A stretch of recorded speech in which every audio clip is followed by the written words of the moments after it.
ও- ওম নমো ভগবতে বাসুদেবায়। ওম নমো ভগবতে বাসুদেবায়।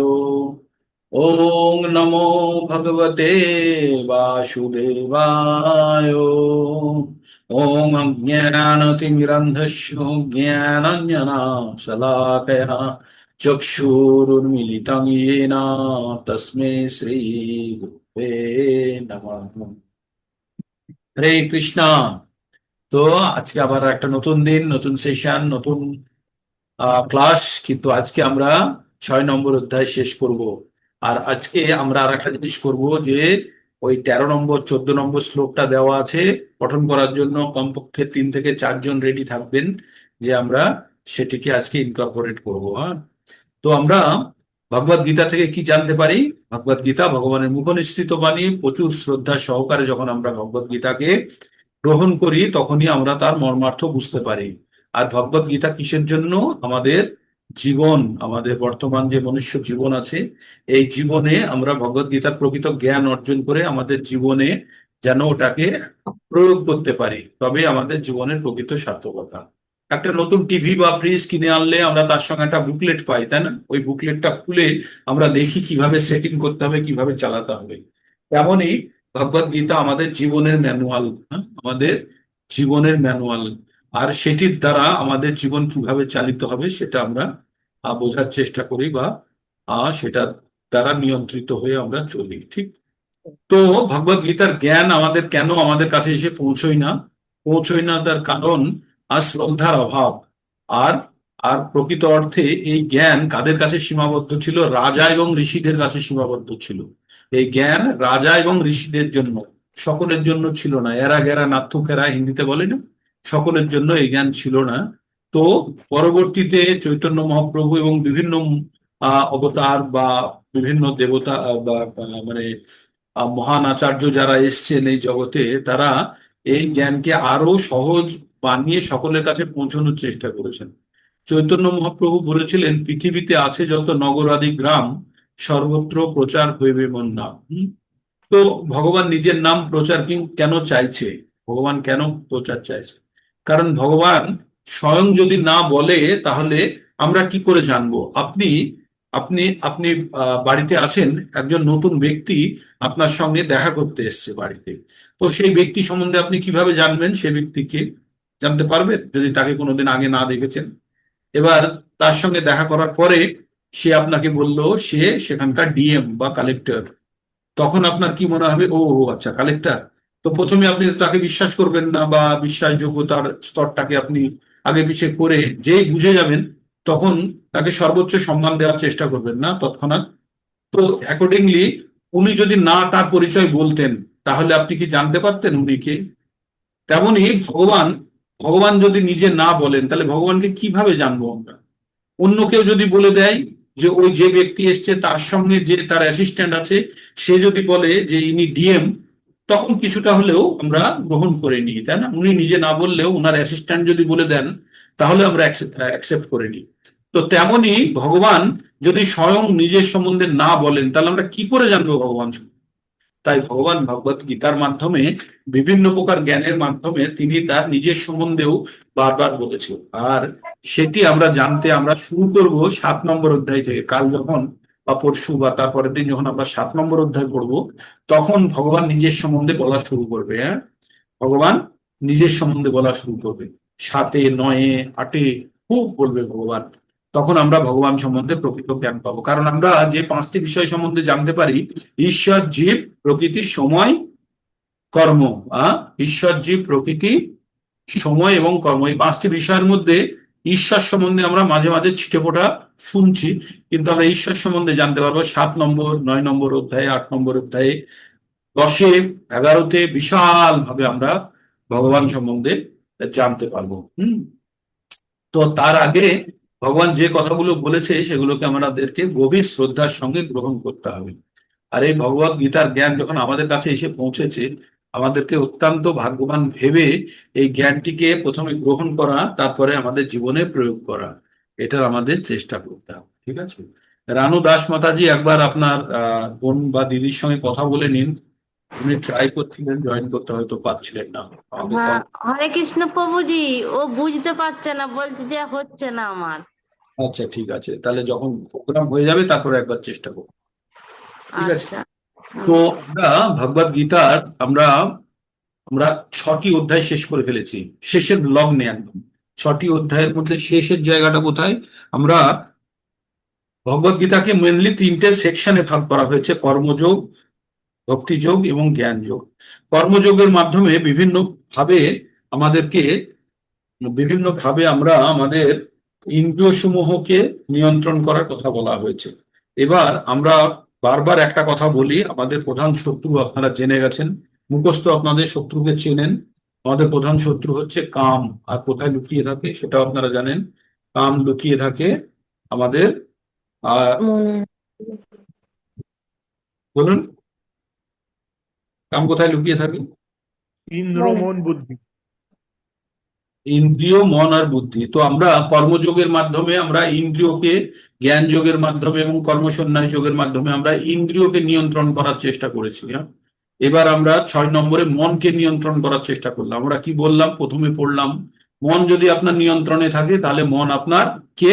শত্রু না বন্ধু? বন্ধু। মন যদি নিয়ন্ত্রণে থাকে তাহলে মন বন্ধু না শত্রু? বন্ধু। বন্ধু। বন্ধু। আর মন যদি নিয়ন্ত্রণে না থাকে তাহলে কে? মন তখন কে হয়ে যায় আপনার? শত্রু। শত্রু।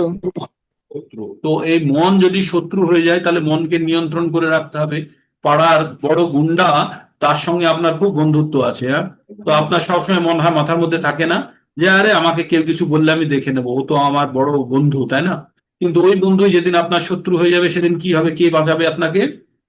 কেউ বাঁচানোর নেই, তাই না? তখন সারা পাড়ার লোক এসেও আপনাকে তখন বাঁচাতে পারবে না। তো তখন সেই জন্য আমাদের জানতে হবে, আমরা মন আমাদের যখন আমাদের নিয়ন্ত্রণে, আমরা আমাদের নিয়ন্ত্রণে মানে আত্মার নিয়ন্ত্রণে বা বুদ্ধির নিয়ন্ত্রণে, তখন মন বন্ধু। আর যদি আর যদি মন যখন থাকছে, আহ মন যখন বুদ্ধিকে নিয়ন্ত্রণ করছে তখন কিন্তু মন আমাদের শত্রু। তাই এই মনই শত্রু বা মিত্র, এই মনের উপরে নির্ভর করে যে আমাদের গতি প্রকৃতি। হ্যাঁ, তো তাই মনকে যদি আমরা নিয়ন্ত্রণ করতে না পারি তাহলে কিন্তু বিপদ। তাই আমরা কখনো কখনো বলি না, মন বললো কাজটা করে ফেললাম, পস্তানি হচ্ছে, তাই না? এ কারণ মনের কথা শুনে ফেলেছি। তো আমরা কখনোই মনের কথা শুনবো না। মনকে কাকে দিয়ে চালিত করব? বুদ্ধি দ্বারা। তাহলে আমাদের কি কি স্তর আছে? আমাদের জড় শরীর, ইন্দ্রিয় সমূহ, তারপরে হচ্ছে মন, তারপরে হচ্ছে বুদ্ধি, তারপরে হচ্ছে আত্মা। আমরা কালকে পড়লাম যে আমাদের ও আচ্ছা, এই জয়েন শরীর। হরে হরে কৃষ্ণা। গার্গী মাতাজি, আপনি শুনতে পাচ্ছেন? আচ্ছা। তো আমরা মনের সঙ্গে মনকে আমাদেরকে বা মন এবং শরীরকে কিভাবে কম্পেয়ার করা হয়েছে একটি রথের সঙ্গে। একটি রথে কি কি থাকে? ঘোড়া থাকে, টানে রথটিকে। আর ঘোড়ার সঙ্গে একটা লাগাম দেওয়া থাকে। সেই লাগামটা সব জায়গাতে বেঁধে একটা জায়গায় এসে একজনের হাতে থাকে, সে হচ্ছে সারথি। আর রথে কেউ একজন বসে থাকে, বা ঘোড়ার গাড়িতে কেউ একজন বসে থাকে, রথ বা ঘোড়ার গাড়ি জানবেন। তো এই মতো অবস্থায় আমরা আমরা আমাদের শরীরটা যদি রথ হয় তাহলে আমাদের ইন্দ্রিয় সমূহ হচ্ছে ঘোড়া। আমাদের ইন্দ্রিয় সমূহ হচ্ছে ঘোড়া। আর বলগা বলগা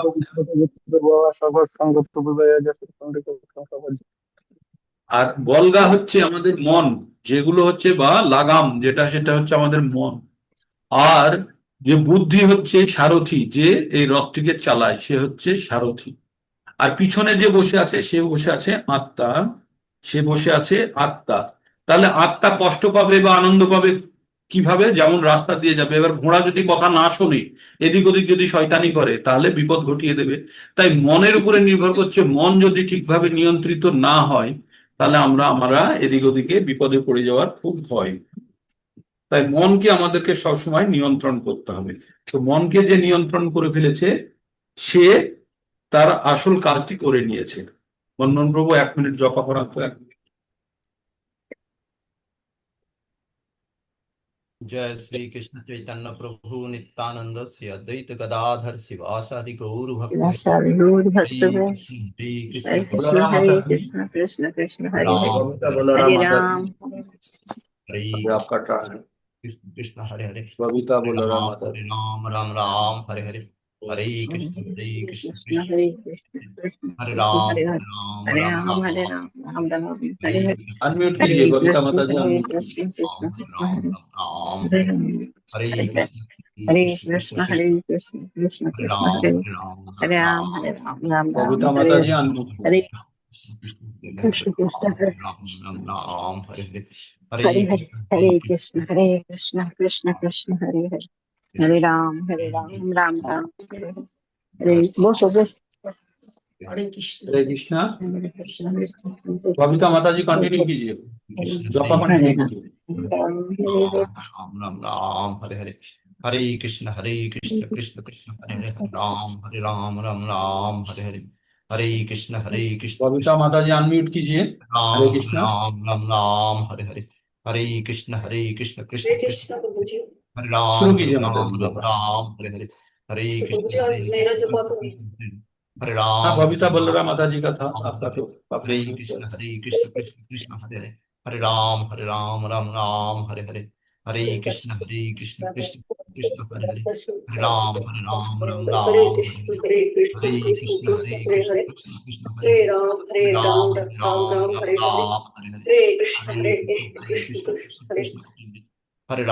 हरे राम राम राम राम हरे हरे राम हरे हरे हरे कृष्ण हरे हरे कृष्ण कृष्ण कृष्ण हरे कृष्ण हरे राम राम राम हरे हरे हरे कृष्ण कृष्ण हरे कृष्णा। तो राम राम हरे हरे हरे कृष्ण हरे कृष्णा, শোনা যাচ্ছে? হ্যাঁ। তো তাহলে মন আমাদের শত্রু বা মন আমাদের মিত্র, যেভাবে আমরা মনকে ব্যবহার করব সেভাবেই মন কিন্তু আমাদেরকে নিয়ে যাবে, মানে আমাদের রথটিকে নিয়ে যাবে, মানে শরীরটিকে নিয়ে যাবে। তো তাই আমরা মনকে নিয়ন্ত্রণ করার পদ্ধতিগুলো শুনলাম, শোনার পরে অর্জুন শেষে কি জিজ্ঞেস করলো, যে আপনি যে যোগের পদ্ধতিগুলো বললেন সেগুলো তো ঠিক আছে, কিন্তু এগুলোকে মেনে চলা খুব কঠিন। বলছে মনকে নিয়ন্ত্রণ করার থেকে বায়ুকে নিয়ন্ত্রণ করা সহজ, কিন্তু মনকে নিয়ন্ত্রণ করা কঠিন। তাই 34 নম্বরে ভগবান কি, অর্জুন কি বললো, চঞ্চলম হি মন কৃষ্ণ প্রমাথি বলবৎ দৃঢ়ম তস্যাহং নিগ্রহং মন্যে বায়ুরিব সুদুষ্করম, মানে বায়ুকে নিয়ন্ত্রণ করার মতো কঠিন বা তার থেকেও কঠিন। যে মনকে নিয়ন্ত্রণ করা কঠিন। তখন ভগবান বললেন, অসংশয়ং মহাবাহ মন দুর্নিগ্রহং চলম অভ্যাসে না তো কন্তেও বৈরাগ্যে না চ বৃহতে। তো ভগবান বললেন দুটো রাস্তা বললেন মনকে নিয়ন্ত্রণ করার জন্য। বললেন, হে মহাবাহু, তুমি যেটা বললে সেটা সত্যি, মনকে নিয়ন্ত্রণ করা খুব কঠিন। মনকে নিয়ন্ত্রণ করার দুটো রাস্তা আছে, একটা হচ্ছে অভ্যাস, আর 2 নম্বর হচ্ছে আহ বৈরাগ্য। তো এখানে অভ্যাস এবং বৈরাগ্যের দ্বারাই মনকে বশীভূত করা যায়। তারপরে ভগবান বললেন, যাদের যাদের আত্মা চিত্ত সংযত নেই, যাদের মন খুব বিক্ষিপ্ত, তারা কখনো আত্ম উপলব্ধি করতে পারে না, তাদের জন্য খুব কঠিন। যাদের মন সবসময় চঞ্চল, তারা কখনো ভক্তি বা আত্ম উপলব্ধির স্তরে যেতে পারে না। তাই সংযত চিত্তে যাদের মনকে নিয়ন্ত্রণ করতে পারে তারাই কিন্তু সিদ্ধি লাভ করতে পারে, এটা ভগবান বললেন। তারপরে অর্জুন ভগবানকে জিজ্ঞেস করলেন যে, ভগবান, এই যে যারা আমরা বা যার কথা বলছে যারা ভক্তি করে, স্পেশালি অর্জুন জিজ্ঞেস করেছে আমাদের মতো মূর্খদের জন্য, কারণ অর্জুন বা ভগবান এটা জানতেন যে এই প্রশ্নগুলি পরে আসবে। তাই তার অনুষ্ঠানের মাধ্যমেই সেগুলো বলেছেন। বলেছেন যারা এই ভক্তির মার্গে আছে, যারা ভক্তি করার চেষ্টা করছে, তারা যদি ভক্তি সম্পন্ন করতে না পারে তাহলে কি হবে? হ্যাঁ, তাদের যোগ সিদ্ধি করতে যদি অসমর্থ হয় তাদের কি গতি হয়, তারা কোথায় যায়? তখন তখন অর্জুন আবার উদাহরণ দিয়ে বলল, তাহলে কি এমন হয় যে একটা ছোট মেঘ ভেসে আকাশ দিয়ে যাচ্ছিল, সে বৃষ্টিও দিতে পারলো না, আবার বড় মেঘের সঙ্গেও যুক্ত হতে পারলো না, সে নিজে কি হারিয়ে যায়? তাই যে যোগী যারা ভগবানের সঙ্গে যুক্ত হওয়ার চেষ্টা করে, তারা জড় জগৎকেও ভোগ করে না, বিরক্তির সঙ্গে থাকে, ত্যাগের সঙ্গে থাকে, আবার আধ্যাত্মিক জগতেও পৌঁছতে পারলো না, তাহলে তারা কোথায় যায়? এদিকেও নেই ওদিকেও নেই, তারা কোথায় থাকে, কি হয় তাদের প্রতি? তাই ভগবান এবার তার জন্য বললেন, দুটো শ্লোকের মাধ্যমে ভগবান বললেন। তারপরে অর্জুন বললেন যে এই আমার মনের মধ্যে যে সংশয়, এই মনের মধ্যে যে আমার প্রশ্ন উৎপন্ন হয়েছে, এটা আপনি ছাড়া আর কেউ এটাকে নিরাকরণ করতে পারবেন না। তারপরে ভগবান উবাচ, ভগবান বললেন যে হে পার্থ, যারা আমার ভক্ত তারা ইহলোকে বা পরলোকে কোনো অবস্থাতেই তাদের দুর্গতি হয় না। ভক্তের ইহলোকে বা পরলোকে কোথাও তাদের দুর্গতি হয় না, আর তাদের কখনো অধোগতি তো হয় না। দেখুন, আমরা তিনটে লোকের কথা বলি, একটা হচ্ছে উচ্চ লোক, একটা হচ্ছে নিম্ন লোক, আর একটা হচ্ছে আমরা যেটা আছি সেটা হচ্ছে মধ্য লোক। তো আমরা যখন পড়বো, আমরা প্রকৃতির তিনটে গুণ দ্বারা চালিত হই, সত, রজ এবং তম। যারা নতুন আছেন একজন, তাদের কাছে একদম খটখটে লাগতে পারে, স্পেশালি গার্গী মাতাজি, যদি আপনি অভ্যস্ত না থাকেন শুনতে, তাহলে একটু যা বলছে তাই শুনতে থাকুন। পরে আপনার প্রশ্নের যত প্রশ্ন আছে আমি শুনবো। হ্যাঁ, আপনি এখন শুনতে থাকুন, অনেক জিনিস বুঝতে পারবেন না, তবুও একদম শুনুন, যা বলছে বুঝতে না পারেন তবুও শুনুন। তো ভগবান কি বললেন? ভগবান বললেন যে যারা ভগবানের ভক্ত হয়, যারা ভগবানের জন্য আহ অনুষ্ঠান মৎকর্মকে, ভগবানের জন্য যারা কর্ম করে, তারা তাদের ইহলোকে মানে এই জগতে বা পরলোকে বা পরবর্তী জীবনে কোনো দুর্গতি হয় না। আমরা এইরকম একটা পড়েছিলাম 2 নম্বরের 40 নম্বর, 2 নম্বর অধ্যায়ের 40 নম্বর শ্লোকে, নেহাভি ক্রমনাশস্তি প্রত্যাবায়না বিদ্যতে স্বল্পমপস্য ধর্মস্য ত্রয়াতে মাহাতো ভয়া। মানে সামান্যতম কেউ যদি ভক্তি পথে অগ্রগতি করে থাকে, তাহলে মৃত্যুরূপী মহান ভয় থেকে তাকে বাঁচায়।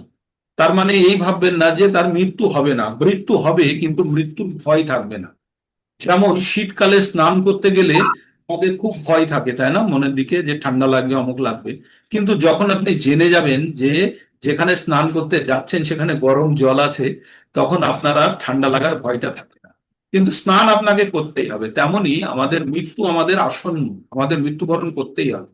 কিন্তু তার আগে যদি আমরা জেনে যাই এই মৃত্যু কি, মৃত্যুর পরে কি হয়, সমস্ত কিছু যদি জানা আমাদের আগে থেকেই থাকে, তাহলে আমাদের ভয়ের জায়গাটা নষ্ট হয়ে যায়। তাই ভগবান বলছে সামান্য কেউ যদি ভক্তির পথে অগ্রগতি করে রাখে, সে মহান ভয় মানে সব থেকে বড় ভয় আমাদের এই জড় জগতে, সেটা হচ্ছে মৃত্যু ভয়, সেখান থেকেও তাকে মহাত্রয়াতে মানে ত্রাণ করে, মহাতো ভয়াত মহান ভয় থেকে তাকে ত্রাণ করে কে? সামান্য বা তম যদি আমরা ভক্তির পথে অগ্রগতি করে থাকি, তাহলে সেটি আমাদেরকে মহান ভয় থেকে বাঁচায়। তার ভগবান এখানে বললেন যে যারা এই ভগবানের জন্য কাজ করে, ভগবানের ভক্তি করে, আর সকাম কর্ম করে, যে কাজই করুক, মানে যারা বিকর্ম করে না, পাপ কাজ করে না, তাদের এই জগতেও পতন নেই বা পরজগৎ পরলোকেও তাদের পতন নেই। না, তারপরে ভগবান এবার দুটো শ্লোকের মাধ্যমে বললেন যে যারা সিদ্ধি লাভ করার চেষ্টা করে ফেল হয়ে গেছে, বা যারা ভক্তি মার্গে কিছু দূর অগ্রগতি করেছে, করে সম্পন্ন করতে পারেনি, তাদের কি হয়।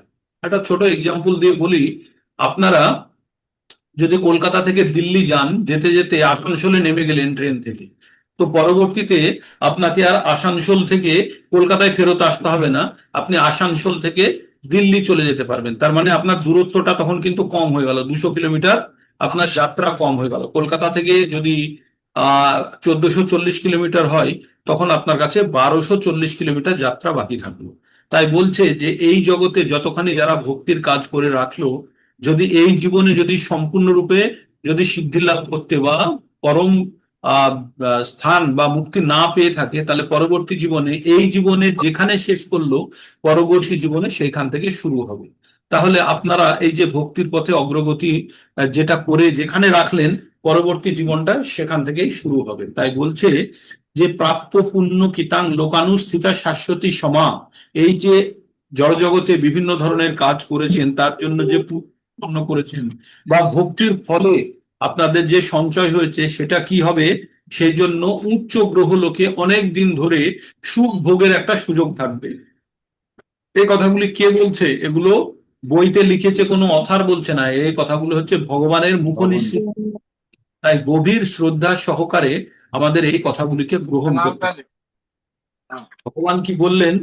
ভগবান বললেন যে যে প্রাপ্য পুণ্য কিতাং, যতখানি পুণ্য পেয়ে আছে, বসে আছে, সেই পুণ্যটাকে কাজে লাগিয়ে সেই পুণ্যটাকে, সে পুণ্যের কারণে কি হবে, সে উচ্চ লোকে যাবে। উচ্চ লোক মানে যে এই পৃথিবীর থেকে বেটার ফেসিলিটির জন্য, স্বর্গলোক, জনলোক, তপলোক, মহালোক, ব্রহ্মলোক, বিভিন্ন লোক আছে, সেখানে আলাদা আলাদা লোকে আলাদা আলাদা ফেসিলিটিজ আছে। তো সেখানে অনেক দিন ধরে সে ভোগ করবে, কি সুখ ভোগ করবে, তারপরে যখন তার সুখের পুণ্য সঞ্চয় যখন শেষ হয়ে যাবে তখন আবার সে ফিরে আসবে। কোথায় ফিরে আসবে? এই মর্তলোকে।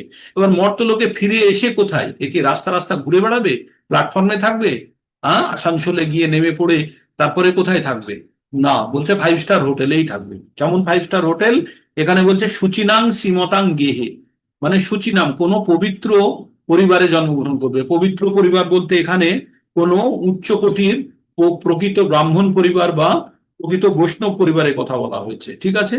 আর কি বলেছে? শ্রীমতাং, শ্রী মানে হচ্ছে ধন, শ্রীমতাং গেহে মানে যে বাড়িতে প্রচুর ধন সম্পদ আছে, স্পেশালি বণিক পরিবারের কথা বলছে।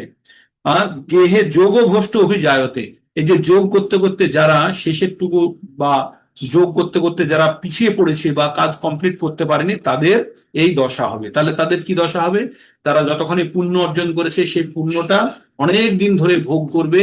কোনো উচ্চ লোকে ভোগ করার পরে যখন মর্তলোকে আসবে তখন কোনো উচ্চ ব্রাহ্মণ বা কোনো বৈষ্ণব পরিবারে জন্মগ্রহণ করবে, যেখান থেকে প্রথম থেকেই তার ভক্তির জন্য জায়গা, প্ল্যাটফর্ম রেডি। মানে তাকে আর আমাদের মতো সংগ্রাম করতে হবে না যে ভক্তিতে যাব কি যাব না, ঠিক আছি না ভুল আছি। ও প্রথম থেকে ওয়েল কনভিন্সড, ও যতখানি আগে পার্সেন্টেজ করে রেখেছে তারপর থেকে তার ভক্তি শুরু হয়ে যাবে। এখানে এটা বলা হলো। এবার তার পরেরটাই বলছে আরো, এবার যারা দুই ধরনের, কেউ মোটামুটি ভক্তি করে ছেড়ে দিয়েছে তাদের জন্য এই গতি, আর যারা একদম লাস্ট মোমেন্টে এসে ফেল করে গেছে, সামান্য 1% 2% যাদের রয়ে গেছে, তাদের কথা কি বলছে? অথবা যোগী নামেব কুলে ভবতি ধীমতাম এতবধি দুর্লভতরম লোকে জন্ম যদৃশম।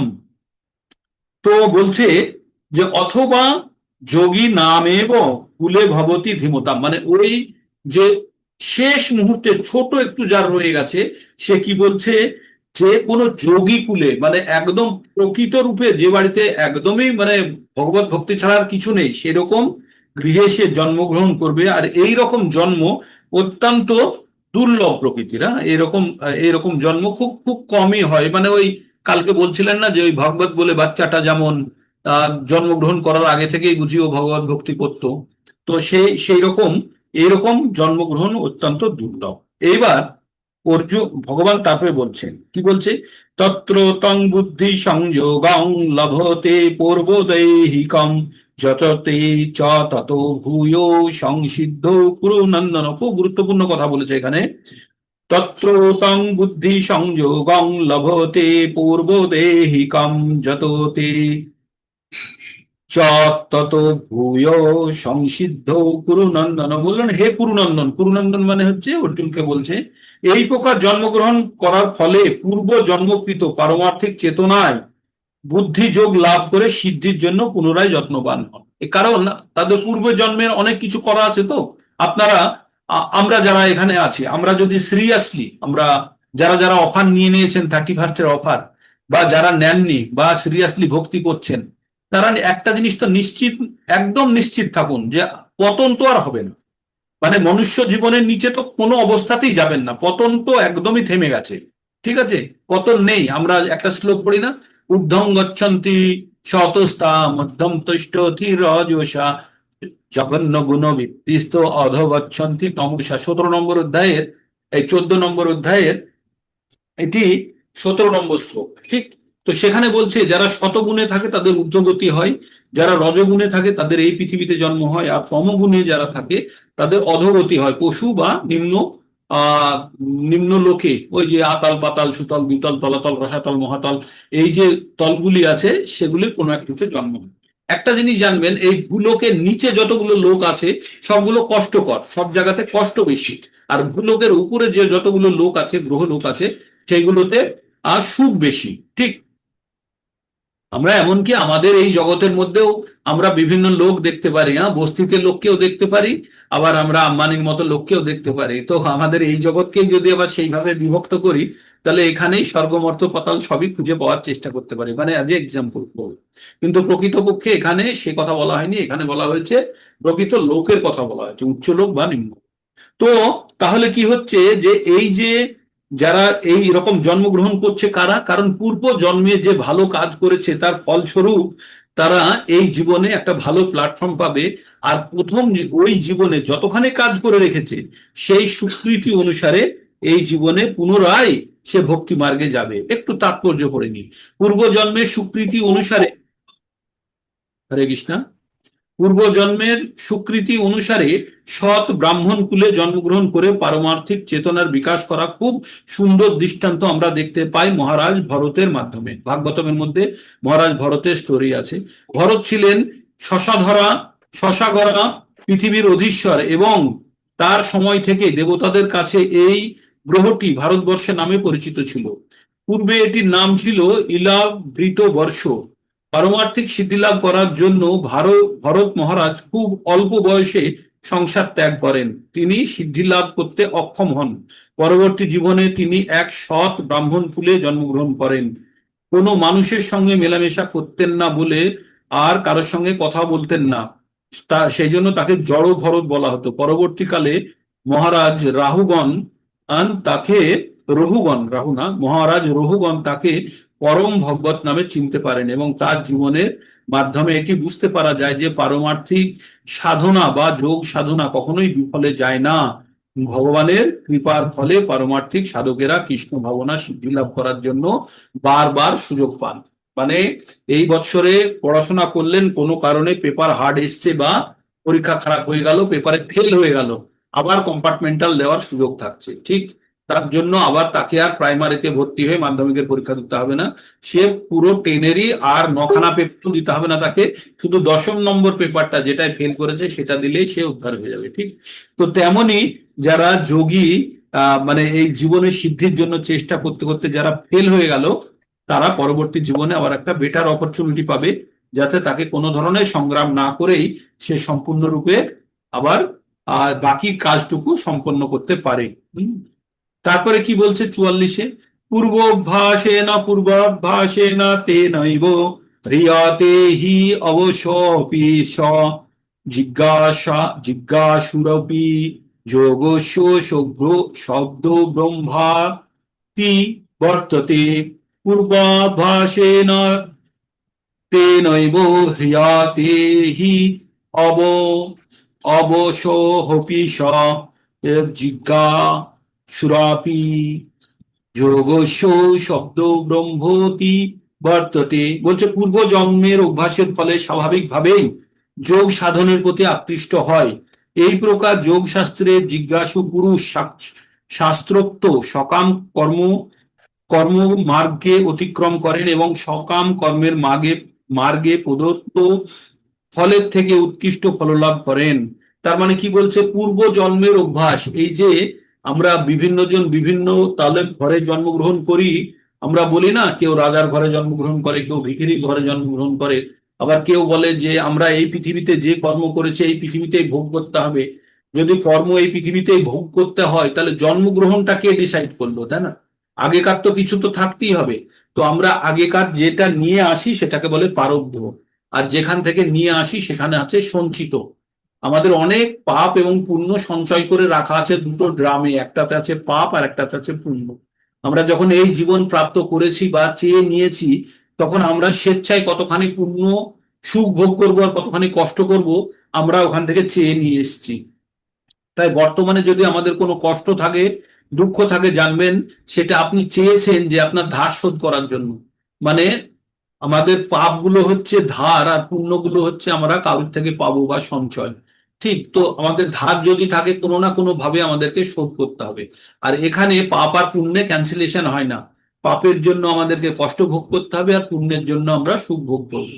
ঠিক তো তাই আমরা যখন আমাদের পাপ আর পুণ্যের বোঝা 1 কেজি 1 কেজি করে মানুষ মনে করে নিয়ে এসছি, তো তখন তারা জীবনে কিছুটা পাপ ভোগ করবে, কিছুটা পুণ্য ভোগ করবে। আর যারা প্রচুর সুখের জায়গা নিয়ে এসছে তারা প্রথম থেকেই সুখ ভোগ করবে, কিন্তু পাপের ভান্ডার এখনো থাকলো, আবার যখন ফিরত যাবে ওখানে গিয়ে পরবর্তী জীবনে আবার নেবে। কারণ আমরা যতখানি সঞ্চয় করে রেখেছি একদিন না একদিন আমাদেরকে ওই জায়গাটাকে পূরণ করতেই হবে। আপনার বাগানে মানে বাড়ির সামনে উঠানের পাশে যদি বাগান থাকে, বাগানে আপনি একটা জায়গাকে কুড়ি বাকেট আপনি ওখান থেকে মাটি তুলে নিলে না, ওই জায়গাটা যে গর্ত হয়ে গেল সেই জায়গাটাকে ভর্তি করতে কিন্তু ওই 20 বাকেট মাটি লাগবে, কম মাটিতে হবে না। তাই আমরা যতখানি পাপ কর্ম করে রেখেছি ওই পাপকে মিটিগেট করার জন্য, ওইটাকে সমান করার জন্য আমাদের ওই ততখানি আমাদেরকে ফল ভোগ করতে হবে বা কষ্ট ভোগ করতে হবে। ঠিক তো আমাদের আমাদের জীবনে যাদের কষ্ট আছে তারা জানবেন যে আপনি এটা চেয়ে এনেছেন, আর এই কষ্ট ভোগের মাধ্যমে আপনি আপনার জমানো যে পাপ আছে সেটাকে ক্ষয় করছেন। ঠিক, খারাপ কিছু নয়, আপনি ইচ্ছে করেই নিয়েছেন। মানে একটা জায়গা থেকে আর একটা জায়গাতে 40 কেজি ওজন নিয়ে যেতে হবে, তো কেউ হয়তো বলেছে আমি 4 বারে নিয়ে যাব, আর আপনি বলেছেন আমি 1 বারে নিয়ে যাব। যে 1 বারে নিয়ে যাচ্ছে তার কষ্ট বেশি, আর যার 4 বারে 10-10 কেজি করে নেবে সে 4 বার জন্মগ্রহণ করবে। আর আপনি 1 বারে 40 কেজি নিয়ে যাচ্ছেন, আপনি 1 বারেই জন্মগ্রহণ করে সেই কষ্টটাকে আপনি দূর করে দেবেন, মানে সেই আপনার ধারটাকে আপনি শোধ করবেন। ঠিক তো তাহলে কি হলো, তাহলে পূর্ব জীবনের অভ্যাসের ফলে স্বাভাবিকভাবেই যোগ সাধনের প্রতি আকৃষ্ট হয়। যারা ভক্তি মার্গে ছোটবেলা থেকেই দেখবেন তাদের আর কোনো কিছু ভালো লাগে না, তারা বেশিরভাগ সময় ভগবানের কথা শুনতে ভালো লাগে, ভগবানের প্রতি অ্যাটাচ। আহ এগুলো অনেক বাচ্চাদের দেখবেন, এগুলো সব পূর্ববর্তী জীবনের কর্মের ফলস্বরূপ। ঠিক, ওরা এমন নয় যে তারা আহ এমন নয় যে তারা এসে দেখাও করছে বা না, ওরা ইনস্ট্যান্ট মানে পূর্ববর্তী জীবনের স্বীকৃতির জন্যই তারা ওগুলো নিয়ে জন্মগ্রহণ করেছে। এরকম অনেক আমরা দেখতে পাই। এই সম্বন্ধে প্রসিদ্ধ দৃষ্টান্ত হচ্ছে ঠাকুর হরিদাস, যাকে চৈতন্য মহাপ্রভু অন্যতম পার্ষদ রূপে গ্রহণ করেছিলেন। হরিদাস ঠাকুর জবনকুলে জন্মগ্রহণ করা সত্ত্বেও চৈতন্য মহাপ্রভু তাকে নামাচার্য পদে অধিষ্ঠিত করেছিলেন, কেননা তিনি ছিলেন একান্ত নিষ্ঠার সঙ্গে দৈনিক 3 লক্ষ হরে কৃষ্ণ মহামন্ত্র জপ করতেন। হরে কৃষ্ণ কৃষ্ণ কৃষ্ণ হরে হরে, হরে রাম রাম রাম হরে হরে জপ করতেন। যেহেতু তিনি নিরন্তর ভগবানের নাম কীর্তন করতেন, তাই তার থেকে বোঝা যায় পূর্ব জন্মে তিনি শব্দ ব্রহ্ম নামক বৈদিক কর্মকাণ্ড অনুষ্ঠান পূর্ণরূপে সম্পূর্ণ করেছিলেন। তা না হলে, শুদ্ধ না হলে ভগবত ভক্তি লাভ করা যায় না। তাই ভগবানের অপ্রাকৃত নাম সম্বন্ধিত হরে কৃষ্ণ মহামন্ত্র উচ্চারণ করা যায় না। অনেকের এটা পছন্দ হয় না, বলে দা কি বলছে, কারণ তাদের পছন্দ হবে না, তাদের জন্ডিস হয়েছে, তাই মুখের টেস্ট নষ্ট হয়ে গেছে। হ্যাঁ, যখন আমাদের জন্ডিস হয় তখন কি হয়, আমাদের মুখের টেস্ট নষ্ট হয়ে যায়। তখন যদি আখের রস খেতে বলে, আখের রসের স্বাদ পাওয়া যায়? পাওয়া যায় না। তাই বলে আখের রস ভাবছেন যে তেতো তেতো লাগছে বলে আখের রস খাওয়া যদি বন্ধ করে দিন, তাহলে আপনার কিন্তু জন্ডিস কখনো ঠিক হবে না। তাই আমাদের আমাদের মুখের উপরে যে একটা লেয়ার চড়ে আছে, কিসের? জড়জাগতিক ভোগ করার জন্য। এই জড়জাগতিক ভোগের লেয়ার কিন্তু নষ্ট হবে আমাদের পবিত্র মহামন্ত্র জপের মাধ্যমে। তাই আমরা নিরন্তর যখন এই পবিত্র নাম জপ করতে থাকবো, তখন আমাদের মুখের উপরে যে লেয়ার পড়ে আছে, জড়জাগতিক লেয়ার, সেই লেয়ারটা বা আস্তরণ পড়ে আছে, সেই আস্তরণটি সরবে। যেমন জন্ডিসের ফলে জীবের উপরে তার একটা স্তর পড়ে যায়, যে স্তরটি নষ্ট, যে স্তরটি আপনাকে কোনো স্বাদ গ্রহণ করতে দেয় না। আর যখন আপনি ওই ওষুধি বা ওই মিছরি বা আপনি আখের রস খাচ্ছেন প্রতিনিয়ত, তখন ধীরে ধীরে ধীরে ধীরে ওই মুখের উপরে যে জিহ্বার উপরে স্তর আছে, যার জন্য আপনি স্বাদ পাচ্ছিলেন না, সেই স্তরটি নষ্ট হয় এবং ধীরে ধীরে স্বাদ বাড়তে থাকে। যখনই আপনি পূর্ণ স্বাদ পেতে শুরু করেছেন, জেনে নেবেন আপনার জন্ডিস ঠিক। তাই আমরা ভগবত ভক্তির পথে আমরা চলতে গেলে আমাদের এগুলো ভালো লাগে না। ধর কি সব এরা হরে কৃষ্ণ করে, এতে কি আছে? ভালো না লাগার কারণই হচ্ছে জড়জগতিক ভোগের আস্তরণ জিহ্বার উপরে বা আপনার মনের উপরে চড়ে আছে। তাই বারবার এই এই অভ্যাসের দ্বারাই ভগবানের পবিত্র নাম, ভগবানের মহামন্ত্র উচ্চারণের দ্বারা যখন আমরা আমাদের শুদ্ধিকরণের চেষ্টা করব, ধীরে ধীরে যখন ইন্টারেস্ট আসতে শুরু করবে, তখন জানবেন জন্ডিস ঠিক হয়ে গেছে। অর্থাৎ আমাদের এই জড়জগৎ ভোগ করার ইচ্ছা ধীরে ধীরে কমতে শুরু করেছে। তাই তো। তো এইবার আমাদের আমরা এবার এসে গেছি আমরা 45 নম্বর শ্লোকে। 45 নম্বর শ্লোকে কি বলছে? প্রযত প্রযত্নাদ যত মানস্তু যোগী সংশুদ্ধ কিলনিশ, অনেক জন্ম সংসিদ্ধস্ত ইয়াতি পরাম গতিম। প্রয়ত্নাৎ যত মানতু যোগী, প্রয়ত্মান যত মানস্তু যোগী সংশুদ্ধ কিলমিষ, অনেক জন্ম সংসিদ্ধ ততো ইয়াতি পরাম গতিম। বলছে যোগী এই জন্মে উন্নতি সাধন করার জন্য ঐকান্তিক ভাবে প্রয়াসে সব রকম কলমুষ মুক্ত হন। বহু জন্মে সাধনার পরে সিদ্ধি লাভ করে পরম গতি লাভ করা যায়। তো কখনোই ভাববেন না যে এক জীবনে সবকিছু হয়ে যাচ্ছে।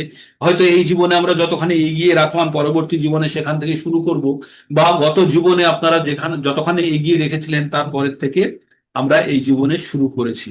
তাই যে ব্যক্তি বিশেষ ধর্মপরায়ণ, সম্ভ্রান্ত বা পবিত্র পরিবারে জন্মগ্রহণ করেন, তিনি যোগ সাধন করবার জন্য তার অনুকূল পরিস্থিতির বিষয়ে সচেতন হন।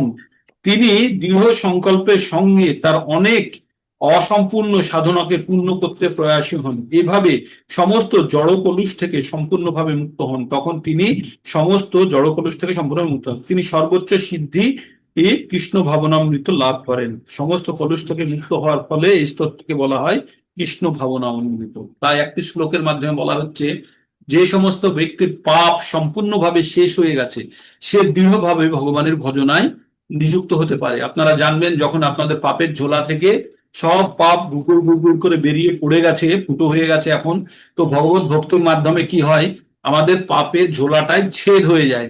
আর যখনই আমরা ভগবত ভক্তি যত তীব্র হব, আর ঝাঁকানি লাগবে, আর ওই পাপের ঝোলা থেকে যত পাপ আছে সব বেরিয়ে চলে যাবে। তাই বলছে, যে তন্তগতং পাপং জননাং পুণ্য কর্মণাং তে দ্বন্দ্ব মোহর নির্মুক্তা ভজন্তে মাম দৃঢ়ব্রতা।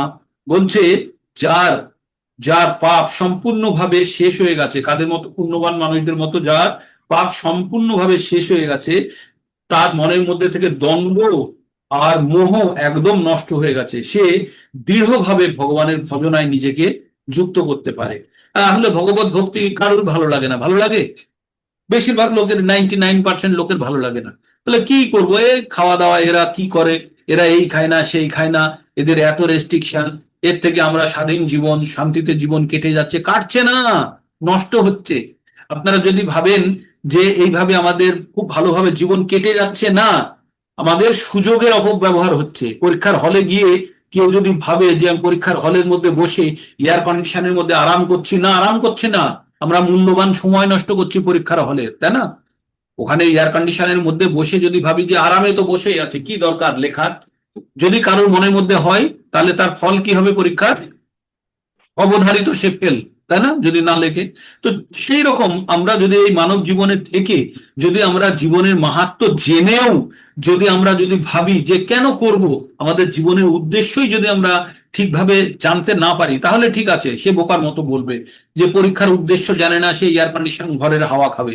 কিন্তু যে প্রকৃত পরীক্ষার উদ্দেশ্য জানে, যে জীবনের উদ্দেশ্য জানে, জেনে যদি সে জীবনটাকে ঠিকভাবে ব্যবহার না করে, তাকে কি বলবো? বুদ্ধিমান না মূর্খ?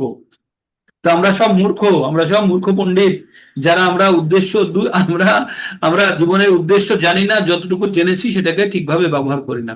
তাই আপনাদের সকলকে বলছে যে আপনারা বুদ্ধিমান হন, ভগবদ গীতার জ্ঞান গ্রহণ করুন, বুদ্ধিমান হন, হয়ে জীবনের প্রকৃত উদ্দেশ্য জানুন। আমাদের জীবন কুকুর, শিয়াল, গরু, ছাগলের মতো খাওয়া, ঘুমানো, বাচ্চা উৎপন্ন করা আর ভয় পেলে চিল্লানো নয়, তার বাইরেও আমাদের কিছু আছে।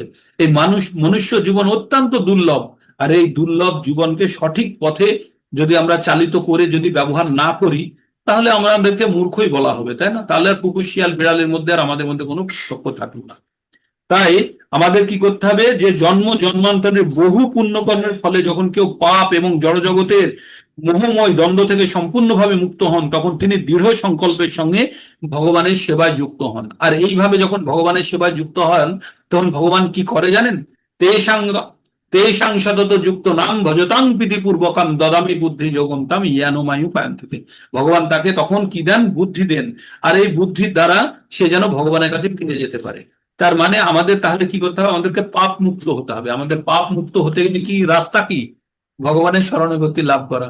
ভগবান কি বলেছে? সর্বধর্মান পরিত্যাজ্য মাম একম শরণম ব্রজ অহং ত্বাম সর্ব পাপেভ্য মুখ্য ইস্যামি মা শুচহ।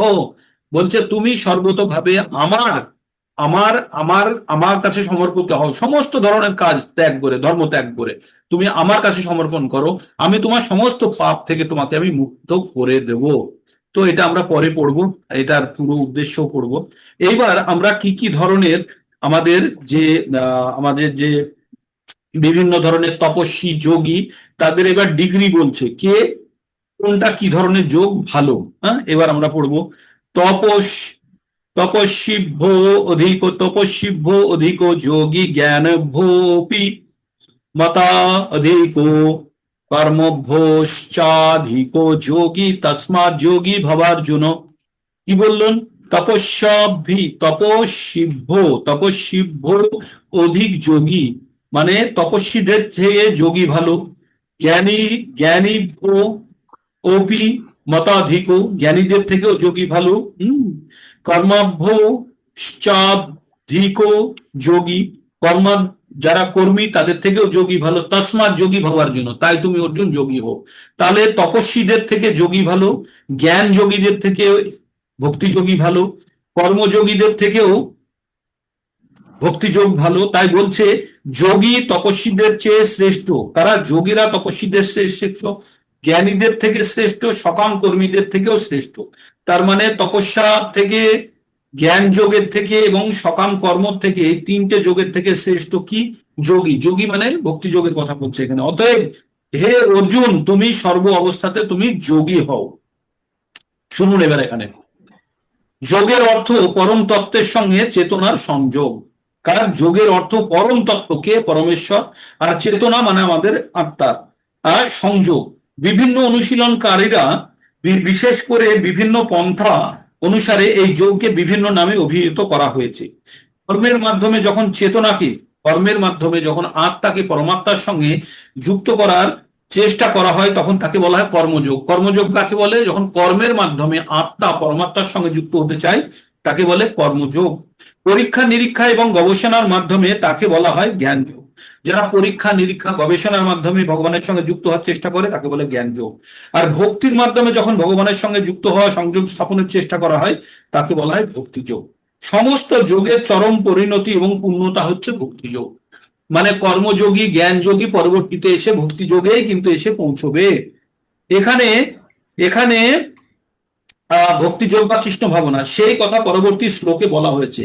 এখন এখানে ভগবান যোগের শ্রেষ্ঠত্ব প্রতিপন্ন করেছেন, কিন্তু কখনোই তাকে ভক্তিযোগের থেকে শ্রেষ্ঠ বলেননি, কখনোই তাকে ভক্তিযোগের থেকে শ্রেষ্ঠ বলেননি। ভক্তিযোগ হচ্ছে পরম তত্ত্বজ্ঞান এবং তাকে কোনো কিছুই অতিক্রম করতে পারে না। আত্মতত্ত্ব জ্ঞান ব্যতীত তপচর্যা নিরর্থক। ভগবান শরণাগতি না হলে গবেষণামূলক জ্ঞান নিরর্থক। আর কৃষ্ণ ভাবনা ব্যতীত সকাম কর্ম কেবল সময়ের অপচয় মাত্র। তাই সমস্ত যোগের মধ্যে এখানে ভক্তি যোগকে শ্রেষ্ঠ বলে উল্লেখ করা হয়েছে। পরবর্তী শ্লোকে আরো স্পষ্টভাবে জানতে পারবো। এইবার এই অধ্যায়ের আমরা শেষ শ্লোকটি পড়ব। হ্যাঁ, এই শেষ শ্লোকটি ভগবান কি বলছেন সেটি আমরা পড়ব। ভগবান কি বলছেন? যোগিনাম অপি সর্বেশাম মত গতেন অন্তর আত্মনা শ্রদ্ধাবান লভেতে যো মাম সদ মে যুক্ত তমো মত।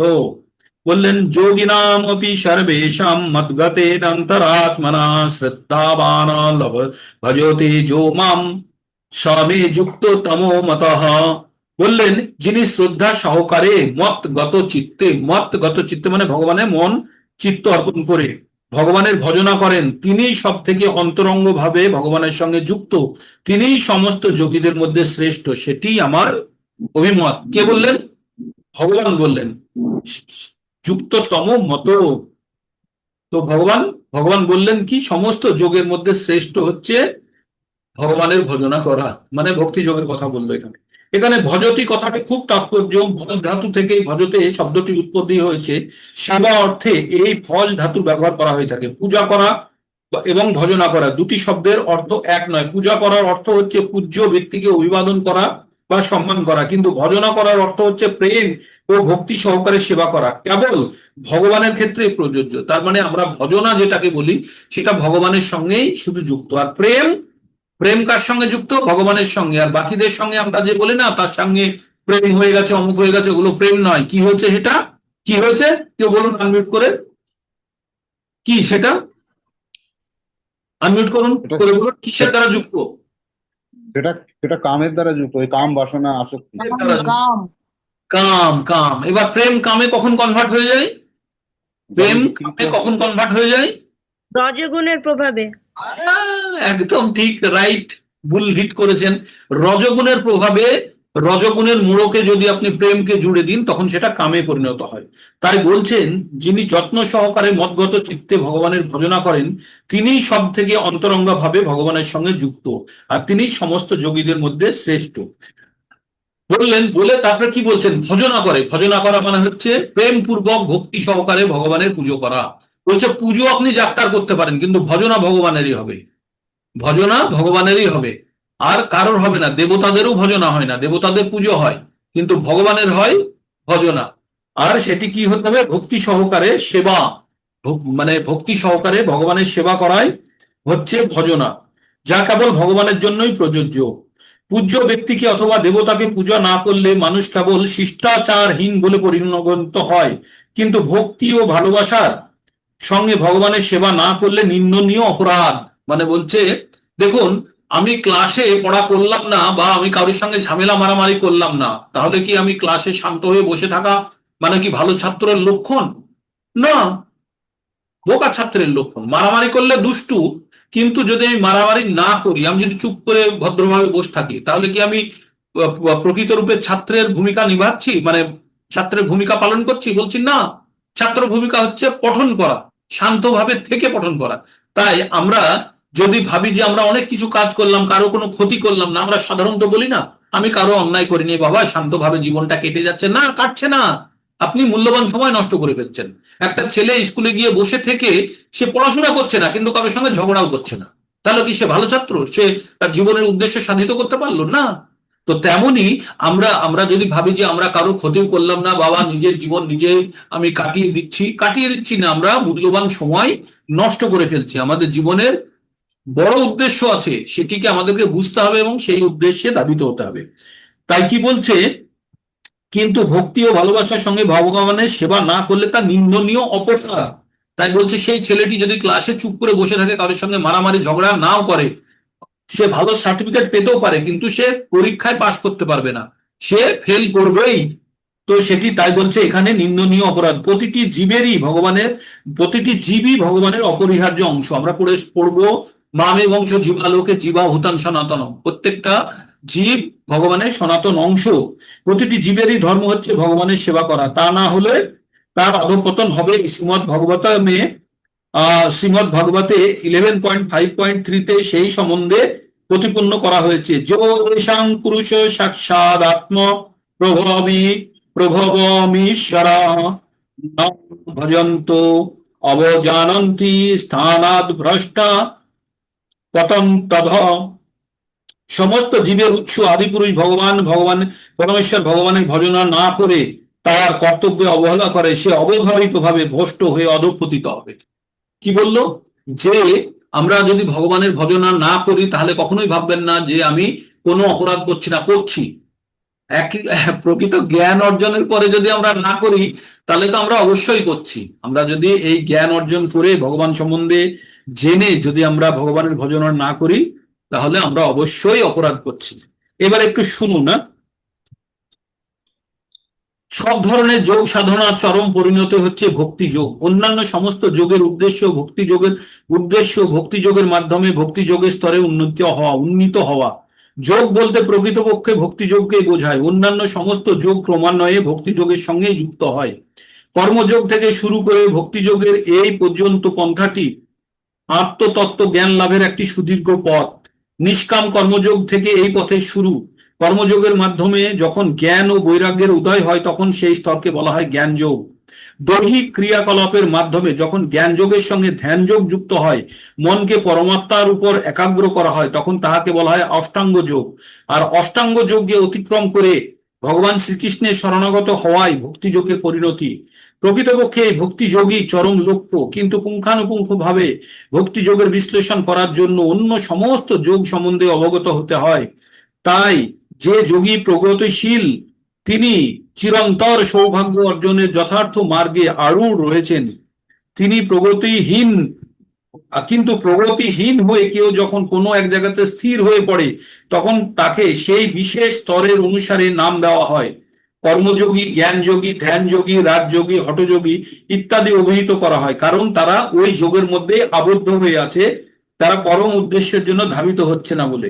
পরম সৌভাগ্যের ফলে কেউ যখন ভক্তি যোগের স্তরে উন্নতি হন, তখন বুঝতে হবে তিনি সমস্ত সব ধরনের যোগের স্তর ইতিমধ্যেই অতিক্রম করেছেন। তাই কৃষ্ণ ভাবনামৃত লাভ করে কৃষ্ণ ভক্ত হওয়াই যোগ মার্গের সর্বোচ্চ শিখর। যেমন আমরা যখন হিমালয় পর্বতের কথা বলি, তখন আমরা সর্বোচ্চ পর্বতমালা সম্বন্ধে বলি, যার শিখর হচ্ছে মাউন্ট এভারেস্ট। তার মানে সমস্ত যোগ এসে শেষে কোথায় সম্পন্ন হয়? ভক্তি যোগে সম্পন্ন হয়।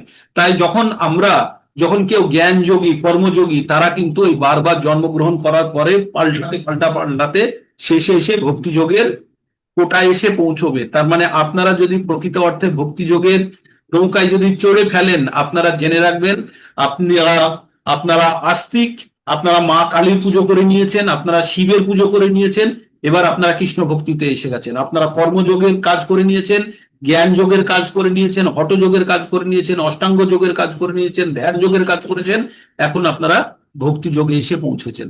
তার মানে আমাদের পারমার্থিক উন্নতির স্তরগুলো কিভাবে হয়? দেবীদের পুজো, দেবী দেবতা পুজো হয়, তারপরে কৃষ্ণ ভক্তিতে আসার আগে শেষ যার পুজো করি সেটা হচ্ছে মহাদেবের পুজো করে। যে কৃষ্ণ ভক্তিতে আসার আগে স্তর, প্রথমে নাস্তিক, তারপরে কর্মযোগী, তারা আস্তিক বা নাস্তিক নয়, তারপরে আস্তিক, তারপরে দেবীর চরণে নিজেকে সমর্পণ করে, দেবীর দুর্গা বা কালীর পুজো করে দেবী যখন সন্তুষ্ট হয় তখন রেফার করে মহাদেবের কাছে। মহাদেব যখন সম্পূর্ণভাবে দেখে যে এ প্রস্তুত হয়ে গেছে, এ ভক্তির জন্য রেডি, তখন ভগবানের কাছে রেফার করে। এইভাবেই আমাদের ক্রমান্নতি হয় ভক্তির মার্গে। অনেকে অনেকভাবে ব্যাখ্যা করে, তার বিশ্লেষণ করে, কিন্তু আমাদের ভক্তির প্রোগ্রেশনটা কিন্তু এইভাবেই। তাই যদি আপনারা সঠিকভাবে কৃষ্ণ ভাবনায় যারা এসে গেছেন, তারা জানবেন কোনো না কোনো জীবনে আপনারা ওই স্টেজগুলো পার করে এসছেন। তাই ওই যে বললাম, সুচিনাংসি মতাং গৃহে যোগ ভ্রষ্ট অভিধায়াতে, যদি আপনারা যোগে এই আগের জীবনে যতখানি যোগ করে শেষ করেছেন, তাই পরবর্তী জীবনে কৃষ্ণ ভাবনামৃত হওয়ার একটা সুযোগ আপনাদের কাছে এসে গেছে।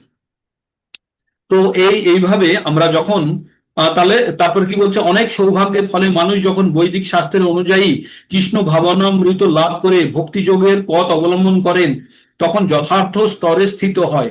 আদর্শ যোগী শ্রীকৃষ্ণের ধ্যানে মগ্ন থাকেন। ভগবান শ্রীকৃষ্ণকে শ্যামসুন্দর বলা হয়, কারণ তার সুন্দর অঙ্গকান্তি জলভরা মেঘের মতো শ্যামবর্ণময়, তার পদ্মের মুখারবিন্দু সূর্যের মতো প্রফুল্ল জল, এবং তার বসন মণিরত্নের দ্বারা বিভূষিত, তার শ্রী অঙ্গ ফুলমালায় সুশোভিত, তার দিব্য অঙ্গকান্তি সমূহ শুভ্র ব্রহ্ম জ্যোতির প্রভায় সব দিক থেকে উদ্ভাসিত।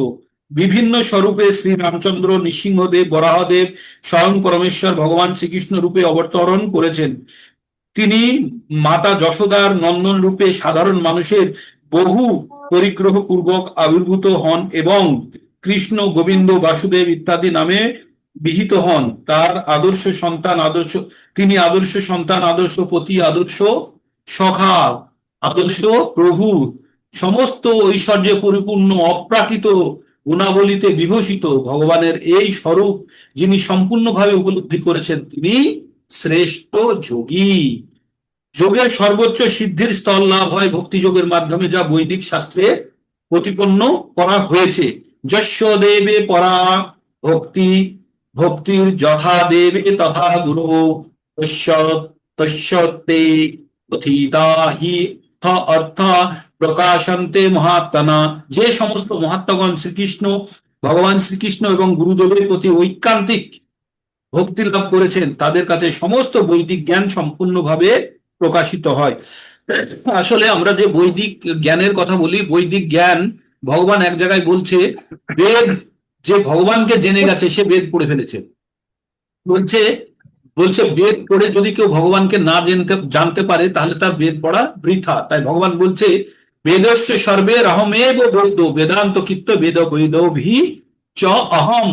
ভগবান বললেন, বেদ পড়ে আমাকেই জানবে, আমাকে যদি জানতে পারো, তাহলে তুমি জানবে তুমি বেদ পড়ে ফেলেছো। তো ওই রকমই আমরা একটা পড়েছিলাম না শ্লোক 2 নম্বর অধ্যায়ের 46-এ, জাবান অর্থ উদাপানে সর্বস্ব সম্প্লুত উদকে তামাম সর্বেষু বেদেষু ব্রাহ্মণস্য বিজানতা।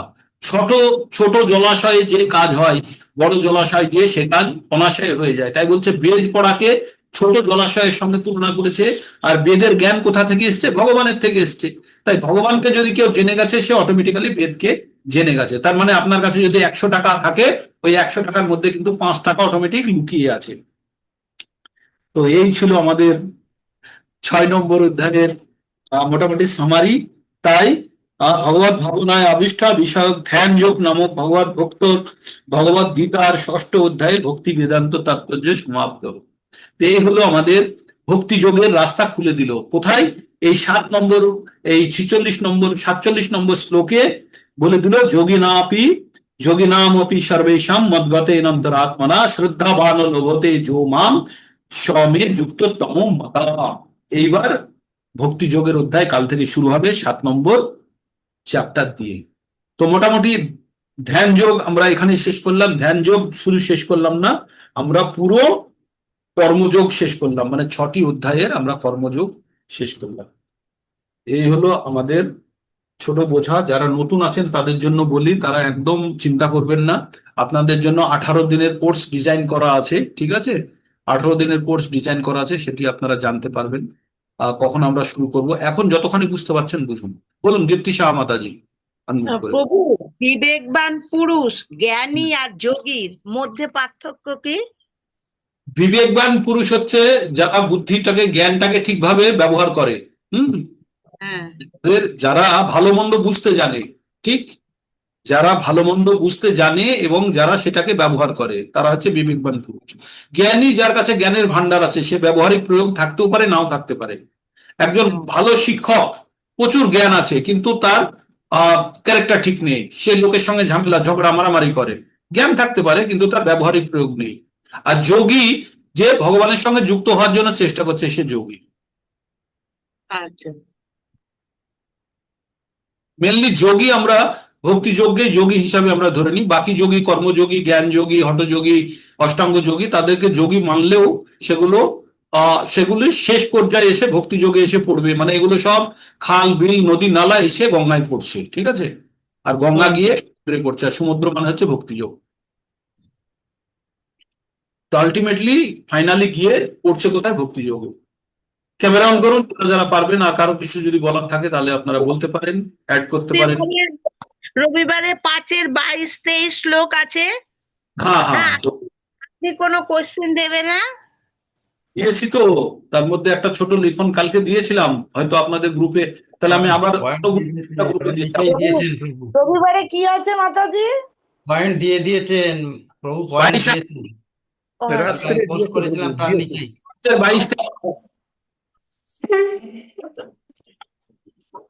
5-এর 22 এবং 23 নম্বর শ্লোক। যারা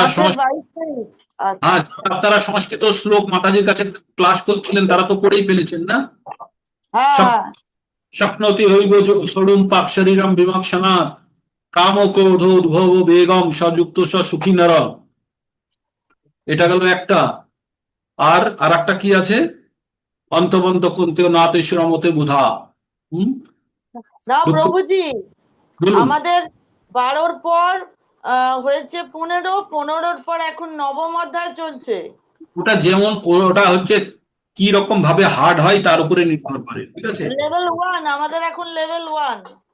হ্যাঁ, লেভেল 1-এ এখন আপনারা 5 নম্বর পড়বেন না, 5 নম্বরটা ওই প্রভুরা পড়ে, মনমোহন প্রভু। লেভেল 2-তে মনে হয় 5। হ্যাঁ, মনমোহন প্রভু ছিল, সরি আপনাদের বলে ফেলেছি, ওটা মনমোহন প্রভু। ঠিক আছে। আর কারো কিছু? এই জার্নি কালকে শনিবার তো নাকি, না কি কাল শনিবার তো? কাল শনিবার। আপনাদের আধ্যাত্মিক জার্নি ব্যাপারে যে যে বলবেন মনমোহন প্রভুকে নাম দিয়ে দেবেন। তাহলে অলরেডি একটা নাম বুক হয়েছে, আর দিতে পারবো দুটো নাম নেব। কালকে দীপ্তি মাতাজি বুক করেছেন প্রথমে, আর একজন বলতে পারবে। দিলীপ বিশ্বাস তো আমি বলেছি প্রভুদি। ঠিক আছে, কেউ যদি নাম ইন্ট্রোডিউস করতে চান মনমোহন প্রভু, তাদের নাম দিয়ে দেবেন, ঠিক আছে? কালকে দুইজনে। আমি বলবো, আমি রানু বিশ্বাস। আচ্ছা ঠিক আছে, আপনার জন্য তাহলে 3 জনের জায়গা থাকলো। আর নেবেন না, আর নিয়েন না, 3 জন হলে আর ক্লাস হবে না। কালকে না, আমি রবিবারের জন্য, সরি। আচ্ছা, রবিবারের জন্য, ঠিক আছে। রবিবার, ঠিক আছে, রবিবারে। ক্যামেরা অন করুন। হরে কৃষ্ণ, অ্যাটেন্ডেন্স হয়ে যাক। 32 জন হিট করে দেখছি দাঁড়িয়ে আছে। গুড সংখ্যা। এই তো উদিতা সরকার মাতাজি জয়েন করতে পারছিল না, জয়েন করেছে। ঠিক আছে, আপনি রেকর্ডিং শুনবেন, প্রথমের দিকে মিস করেছেন, আপনি জয়েন করবেন। আর নুপুর মাতাজিও আছে, রিনা সিকদার মাতাজিও আছে। ওনারা ছত্তিশগড় থেকে জয়েন করেন মাতাজিরা, অনেক দূর থেকে, কিন্তু বাঙালি হওয়ার জন্য ওনারা আমাদের সঙ্গে ইমোশনালি এবং ভগবদ গীতার মাধ্যমে কানেক্টেড। রিনা সিকদার মাতাজি এবং নুপুর মাতাজি দুজনেই ছত্তিশগড়ে থাকে না। তো অনেক অনেক হরে ধন্যবাদ আপনাদেরকে। ক্যামেরা অন করুন যারা যারা পারবেন, একটা স্ন্যাপশট হয়ে যাক, অ্যাটেন্ডেন্স হয়ে যাক। আর কালকে আবার আমরা সকাল সকাল যুক্ত হব। হরে কৃষ্ণ। আর নতুন নতুন গার্গী মাতাজি, আপনি চিন্তা করবেন না, আপনি নতুন জয়েন করেছেন, প্রথমে একটু খটখটে লাগবে, আর তারপরে বাকি আপনার প্রবলেম হয়ে যাবে, চিন্তা করবেন না। একটু ধৈর্য রাখবেন, তাহলে হবে। হরে কৃষ্ণ। আর কারো কিছু বলার নেই, এখানে শেষ করি।